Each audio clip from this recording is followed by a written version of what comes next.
अब हरियाणा का सीएम कौन बनेगा, इस पर विचार होना चाहिए। सांसदी का सिक्सर लगाने वाले राव इंद्रजीत सिंह की कही इन दो लाइनों के कई बड़े मायने हैं। जीत के बाद जिस तरह से राव साहब ने अपनी सरकार के खिलाफ ही टीस निकाली, उसने साफ कर दिया कि दिल में कुछ ना कुछ अभी कसक बाकी है।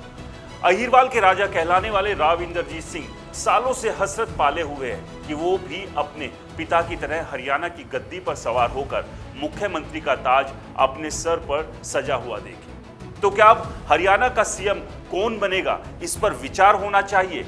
इसलिए कहा जा रहा है कि वो भी इस दौड़ में एक विकल्प है और हाई कमान को उनकी तरफ भी देखना चाहिए। दरअसल मनोहर लाल को मुख्यमंत्री पद से हटाने के बाद नायब सिंह की ताजपोशी ने हर किसी को हैरान कर दिया था। वैसे ये बीजेपी के लिए कोई नई बात नहीं, जिस तरह से हर मौके पर सरप्राइज करती है, ये अपने आप में देखने वाली बात है।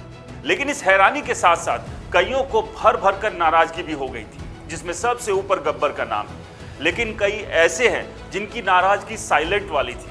अब ये साइलेंसर वाले और साइलेंट वाले कहीं ना कहीं चाहते हैं कि हरियाणा विधानसभा चुनाव के लिए सैनी की जगह कोई नया चेहरा मैदान में नजर आए।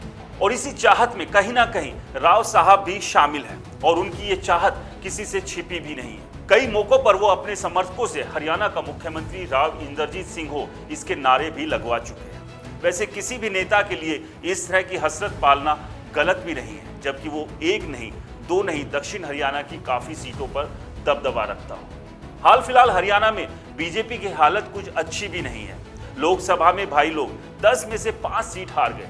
इस हार के बाद टेंशन विधानसभा चुनाव की भी सता रही है, जिसके लिए पार्टी को हर कोने की रणनीति से लेकर यह भी तय करना होगा कि चुनाव किसके चेहरे पर लड़ा जाए।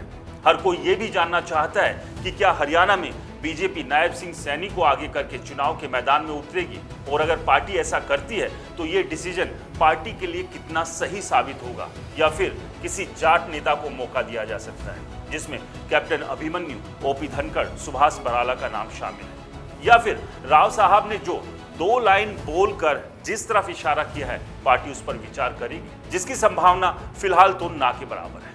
लेकिन आपको क्या लगता है, इन 2 लाइनों के क्या मायने हैं, किस तरफ राव इंद्रजीत सिंह इशारा कर रहे हैं? हमें कमेंट्स कर जरूर बताएं। चैनल को सब्सक्राइब नहीं किया है तो चैनल को सब्सक्राइब करना ना भूलें।